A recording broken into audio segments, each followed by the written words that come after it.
Austin, you there? Yes, sir. How you doing, man? We're good, man. You know that I told everybody, you told me you was going to find out who you was fighting today, so everybody's waiting. People in the chat, we're all on pins and needles. We're over here guessing like, well, I think it's Williams after the win. Beeb said he thinks it's Ishe Smith. I mean, don't do that. tell me that it's not. You know, wait a minute. I wish I had one of those in the call, but to be honest, the name that I've heard, and this ain't even official, is an Australian named Daniel Dawson. Oh, I know him. As long as not E.J. Smith, thank you, Austin Trout, for saying that. He fought Zinzurich. I remember when he fought Zinzurich, Sergei Zinzurich. He had a title. Yeah. I remember that. Now, Austin, there you go. tell me, please, because look, I'm fucking honest. When you just said whatever name you just fucking said, I felt like a pain in my chest. Tell me you're not fighting somebody. Man, you know, you know me though. You know me. I'm trying to fight. Correct, Beeb. Stop being politically correct because we're not going to let him go and then be bashing him behind his back. Come on, we're going to tell him the truth. I ain't pickle. I mean, I'm actually looking. It'd be great to get the winner or loser of the Cotto Martinez fight. I understand. I got some steps to take to get there. So, if this is one of the steps, then so be it. But yeah, Daniel Dawson's the name I got. Of course, I'm looking for maybe an Angulo, I even take Ishe Smith or one of the Charlo brothers. I heard somebody call me out last night. Was it Williams? Probably. J-Rock calls everyone out. But Austin, please don't take Ishe Smith. We don't want to see him again. Please. Give the guy a break, let me. I want to get into. If it's not Contender season 4, I don't want to see him again. Hold on, guys. Let me get into Austin's mind. I'm gonna put him on our chair. We're gonna lay you down on our boxing voice therapeutic chair here, please. Ishe Smith, you're saying him why? Because he's been on TV a lot, and casual fans know who he is, so the fight is a recognizable fight. But stylistically, I don't understand why you would be saying Ishe Smith. Wait, I mean. I think that stylistically, I think it'd be a good fight for him. I think it made me look good, and he don't make nobody look good. If you knock him out, I'd be okay with it. But he's got a big ass head. Austin, who has Ishe ever made look good? I know, but I think it's because nobody saw him. He's one of those guys that no one paid attention to, so they're like, Ishe, I'm gonna go ahead and go through this. But then he makes you look bad because he's got an awkward style. Now I've seen him fight a few times, and I see the things that can be done to look great against him. So clearly, you're looking for the rankings in the IBF. I mean, is a Molina fight? I'm looking at the rankings anywhere. I'm trying to get back to my belt, and as a matter of fact, the Dawson cat supposedly is ranked, and then we can get it for an interim title. I think he's ranked like in the top 10 for the WBA. So I'm just trying to get back to my title. Lars got it, and he's going to go ahead and fight Canelo for it. But, eventually I'm trying to get back to them. Yeah, well, also, they're not fighting for that title. So, I mean, win, lose, or draw, even if Lara loses, would you still be willing to take that fight with him to kind of get the title back? Wait a minute. They're not fighting for Lara's WBA belt? No, Canelo doesn't want it. It's a pound above. It's 155. What a lazy. That's funny, man. Well, yes, win, lose, or draw. Yes, I got to get back to both of them. But, Lara has got the belt, so he's worth more, in my opinion, right now than Canelo. Even though Canelo is the draw, I think Lara's going to do his thing and be worth a lot more after this next fight. Well, Austin, I see an easier route. I mean, being as though that you're signed with Al Heyman, Carlos Molina signed with Al Heyman. He's in Mexico with a title. You fought in Mexico. You fought both Rigoberto Alvarez and Canelo Alvarez, and you live near Mexico. I mean, wouldn't it make more sense to just make that fight happen in Mexico and bring that belt back over here? Oh, most definitely. I don't know what his legal situation is, but I will go to Mexico. I told people before, like, Mexico has never been a problem. Every time I went, they show love. Matter of fact, I'll go to Mexico before I go back to Texas. Wow. That's ballsy.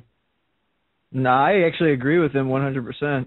Yeah, but you don't think that Austin, you don't really think that they're like, because I talked to you when you were in Phoenix. I don't know if you remember me. I was at the Iron Boy weigh-in with you. Like, you mentioned you thought that Lara would most likely win, but you weren't sure he would get the decision against Canelo. Now, if you're going to go to Mexico and fight a Mexican fighter for a world title, you don't think that there's any shady business that could be going on? You're not worried about that a little bit? Man, like I said, I've been to Mexico 3 different times fighting the Mexican champion or the draw, and I've gotten a fair shake each time. I'm a bit worried, but again, Molina's not Canelo. Molina doesn't have all of Mexico behind him. You know, it might have been more of a problem even going to Chicago and worrying about getting a fair shake than Mexico with Molina. That's actually a really good point. You get a lot of good fair shakes because, to be honest with you, when you announced the Cotto fight, man, I didn't think you'd get that decision. There's no way if you didn't knock out Cotto in the Garden, and man, you got it. So you actually I was worried about that too. You fight well and you luck the fuck out. That's good, man. But anyway, so let me bring it to another little thing. I want to talk about you, but I kind of want to bring it up because a lot of people are talking about it. Again, when we talked in our interview, you said that you thought Lara was gonna take Canelo. Let me ask you, because stylistically, I fully believe you, because you basically outboxed Canelo. I think Lara's going to be able to outbox Canelo. I think Canelo is ripe for the outbox. If you had to compare them stylistically, and even more so power, because a lot of people are saying that basically they think that Lara is going to get knocked out if Canelo wins because of his power. If you had to compare both of them with their, I guess I don't want to repeat it again, but power, and their ability to kind of land punches on you, kind of just give us a description of what you experienced in the ring with both of them. Well, Canelo was a stronger fighter, but Lara, he pinpointed them shots a lot better. He put them in the right place. So, I mean, that the ones you don't see are the ones that get you.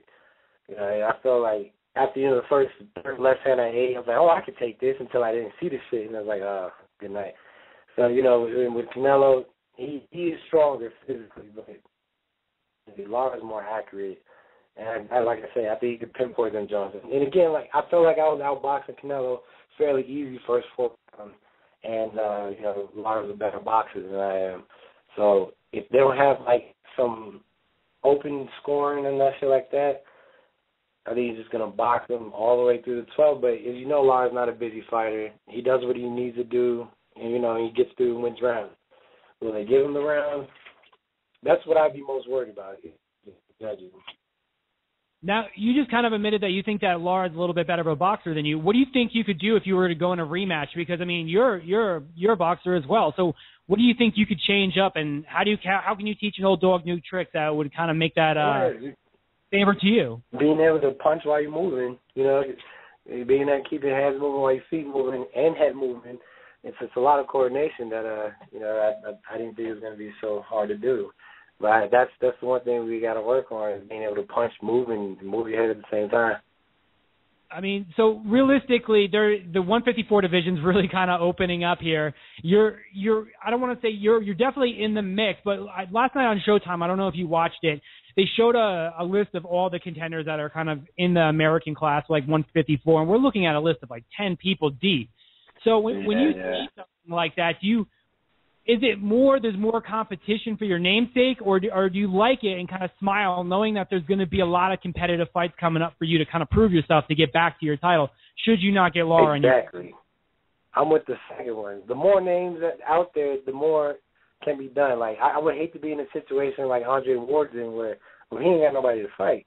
He beat everybody too easy. And people don't necessarily want to give him credit as a pound-for-pound king because, they want to say who he fought, but he's fought everybody in that class. Arthur Abraham, Mikhail Kessler, Paul Frost, and now who's there left to fight? Now, in the junior middleweight class, there's not a shortage of names, a shortage of good fighters, and it's definitely a blessing to be in the mix with all these good fighters. So if it makes me smile and proud to be in this mix, because I do believe that I am on the top of this list. I just ain't proved it yet. Yeah, Austin, who surprises you the most? I'm not going to say surprises you, but which one of the young 154 guys do you think has, I guess, either blossomed right before your eyes, or is on the verge of blossoming in front of the world? Well, and I always and don't get me wrong, the Charlotte Twins are my guys. They're cool, but I never remember which one is Jamel, which one is Jamal. Now they both got their hair, so I'm really lost. Jamel is the one that used to have the dreads. Jamel used the one that just fought, right? Yeah. And the other one's been getting better and better and better every fight I see. You know, that's the one that beat Rosado, right? No, Jamel beat Rosado. Jamal is the one that has the power puncher. The one that fought last night was Jamel. The one that fought Rosado, yeah. Okay, yeah. He keeps getting better. You know, minus the last fight last night. You know, that kid. I think he surprised him a bit, but he's been getting better and better and better. At this rate, he's already a problem, but you know, I think he could be, you know, something real good, and I'm gonna definitely let them put that money up for a fight like that. Unless they promise me, you know, a rematch if I go through him and shit. Let's go. Yeah, Austin. I remember one time on Twitter, somebody was talking about me and the one that was gonna fight Carlos Molina for the belt, and they talking about me fighting the Trout twin, and then he asked, he said, "So what? They want us to fight Trout?" I said, "Shit, get it for that IBF belt, bro. And I'm all the way in. I'm trying to get my belt back." You know what I mean? Yeah, absolutely. Now, you talked about the list at 154. What about the list at 160? I mean, that's a good list, too. There's a lot of guys up there to fight. How much longer until you think you make the jump, and would you go swim with the Sharks right away, or you think you'd take a couple of fights at 160 to get acclimated to the weight?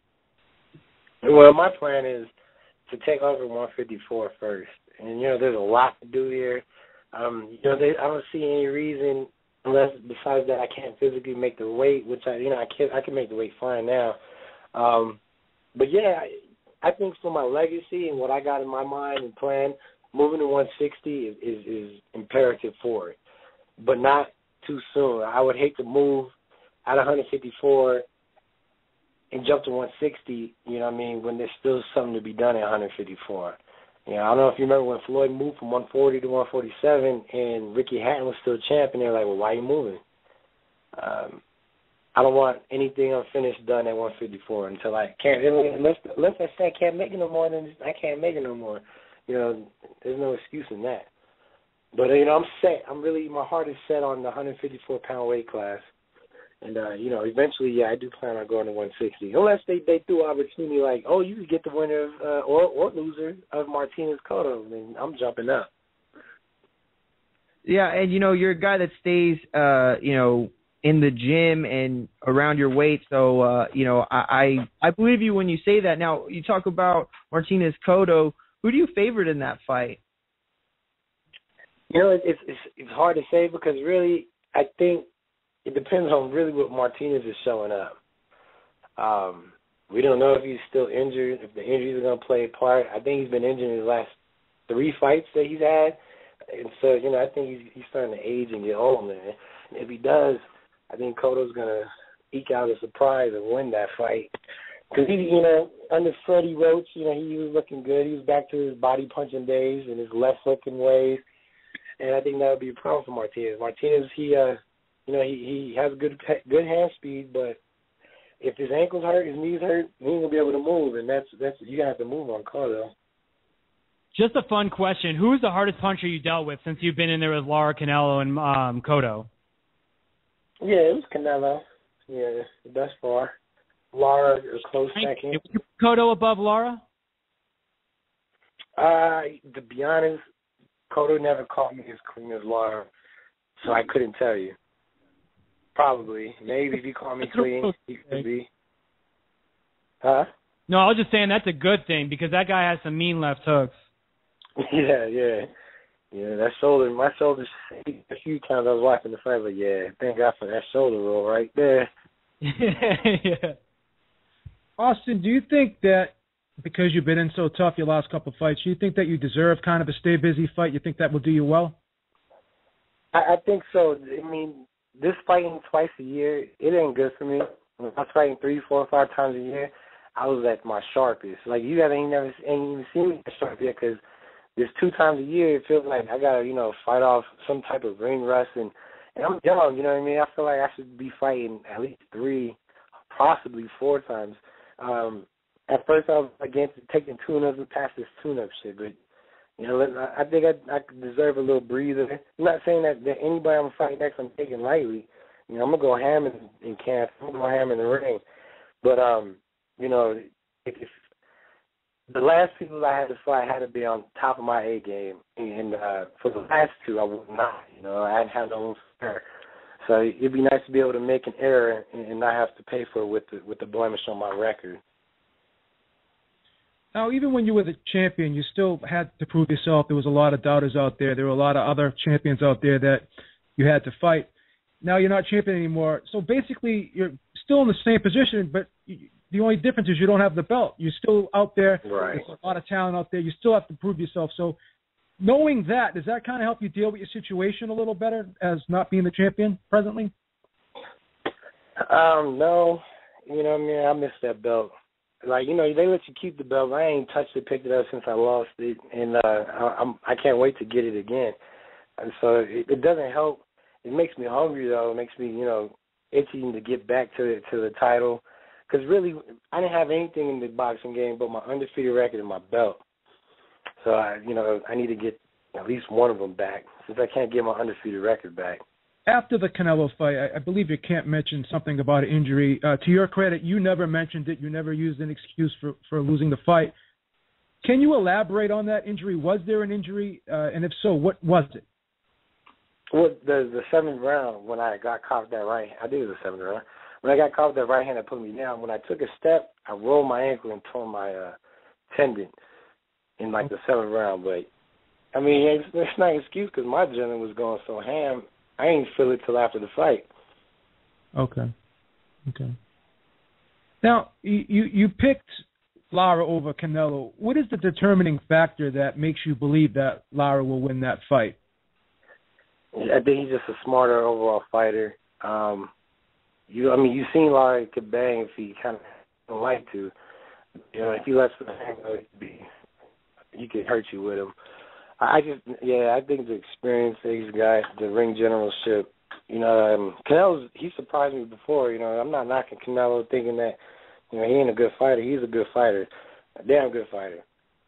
But me, though, it's just harder. It was harder to figure out Lara. Canelo, I felt like it was pretty easy to get a beat on him until, he started running. But Lara was just hard to figure out, man. As soon as I felt like I had a little beat, he'd switch it up. He never had a rhythm that I could catch. Okay. I guess that's basically it for now. I'm not gonna lie. I know you deserve.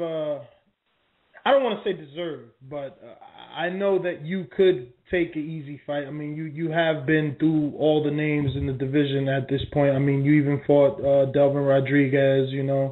You fought Rigoberto, you fought Trout.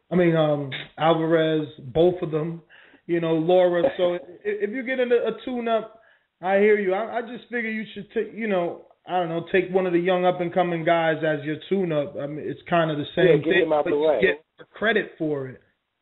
Right, and that's what I asked for. I said, let me get one of these guys that might be a problem in a year. Let me go ahead and do something now so I can get in their head for the next year, these young boys. But Al got them all. He wasn't thinking that was a good idea yet, I guess. You got to clean house for us, Austin, because there's so many of these up-and-comers at 154. We got to know which one's legit. And, you know, I think you're definitely the guy that can take care of the unlegit real quick. Well, and not to mention, they got to take the test. I look at I wasn't brought up by Al Heyman. I came in with that 25-0, 24-0. So maybe that's why, but I see these guys and they get to fight. Whoever, whatever the name is, and then they got a decent record, but you ain't fought nobody. And I see the game, and I'm not, trust me, I'm not hating. I'm not knocking it, because if I could have done it that way, if I was able to, I would have. So there's not I'm not taking shots. Like, don't be mad at me because I'm trying to take, not necessarily a killer. And I don't want an easy fight. I never asked for an easy fight. If they said, won't you go ahead and jump in with Adonis Stevenson? You're like, okay, how much y'all going to pay for that? Is the belt on the line? Okay, I'll do it. Catch weight, though. You know what I mean? I'm not one to say no. I don't think I've ever said no to a fight. My manager tried. I'll ask you a quick question. I got behind my manager's back to say yes to a fight, and my manager didn't want. Let me ask you a quick question on the vein of Al Heyman. With all that's going around in the news, what's happening with Golden Boy and stuff like that, there's a lot of speculation on who's actually signed with Golden Boy and who's signed with Al Heyman exclusively. Are you signed with both Al Heyman and Golden Boy, or is it just one or the other? I'm only signed with Al Heyman. Although Golden Boy they have promoted my last, I think, 7 fights, maybe 8 fights now. So I don't have a contract with them. I've been on their cards, and like for the Mayweather fights, they throw me up there and show me love as if I was one of their fighters. I rock with it, but I don't have a contract per se. Based on the temperament of boxing and everything that's been going on, if Golden Boy approached you tomorrow to sign a lengthy contract, like, I don't know, maybe 4, 5, 6 fights, would you sign it tomorrow? If Al Heyman going, I'm like, okay, that's a good thing, because you don't want to do is piss off the man who's running the company that's approaching you. And that's not their order. Yeah, that makes a lot of sense, dude. Let me ask you another quick question. I said maybe that was going to be my last one, but you guys I get to talk about. You guys better stop before you get Austin in trouble. I'm not trying to get Austin in trouble. I want to get in mind frame because Al Heyman's the man, the myth, the legend. He's the man behind the curtain. So when you talk to Al Heyman, are you usually typically talking to him, or are you talking to someone that's like a representative for him? How often do you even get to see him? No, they don't get to see them, James. I can tell you that. Very few fighters have seen Al Heyman. Like, they don't maybe Austin Trout's different. I've been blessed, though. I've met Al about 5 times. 2 of them, he sometimes been in passing at the fight, like, hey, how you doing, Al? Or he'll approach. I've gotten to sit down and have about 3 meetings with Al. I say I've been blessed to see him, and the thing about Al, and I would say this right away, I was always nervous about going to promoters because I had a lot of fighters because I felt like they would, shelve me or fade me to the background, and that's the one thing I didn't want. Now Al got like 90-something fighters and plus some, and if I ever needed something, I could call his phone and he'll answer, and he'll take care of the problem or get back to me, and he usually does. So for him to still make me feel important enough to take his time out and personally talk to me, I know that must be hard. And to have 90 fighters and still do that, I'm very appreciative of that. So, Al, it doesn't even feel like he's got that many fighters. And not that I'm a diva fighter or anything. I don't need Fiji water only type ish, you know what I mean? But if there was any issue, probably I could call him. And if he didn't answer, he'll call me back.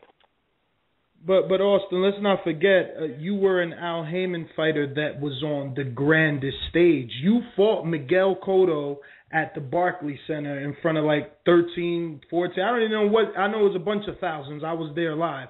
Then you fought Canelo. So, of course, you're going to meet Al. But believe me, I've talked to a lot of Al Heyman fighters that haven't met him, barely meet him. Or, like you said, they see him at a fight. Like, he goes, believe me, I've seen him at the Broner Maidana. He was there, and he was with Broner, of course. But if you're not on that level, he ain't even. I'm not saying that he's not treating y'all all the same. I'm just saying he's not around. Because that's what I'm hearing. I ask every fighter the same thing to sign to him.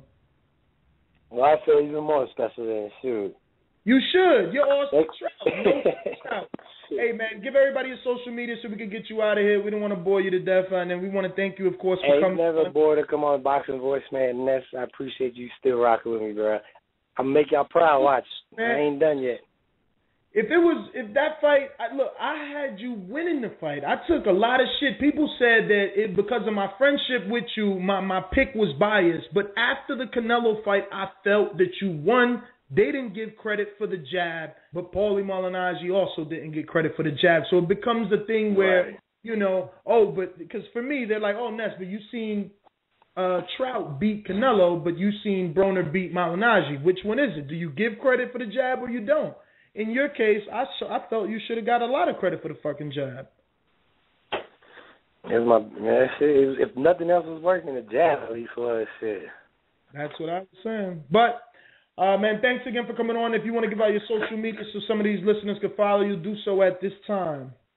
Yes, Twitter.com @NoDoubtTrout, Instagram the same, Facebook.com/NoDoubtTrout.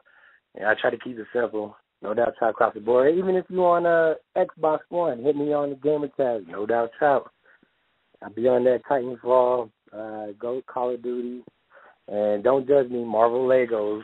Yes, sir. Austin, we're boxing fans. We get fucking like 30 pay-per-views a month. Ain't no one's going to be able to afford Xbox One yet. Come on. Right. I feel you, man. I'm not saying I stream the fight, but that's an option. Thanks again. Thank y'all. Y'all have a good one. All right. Later, brother.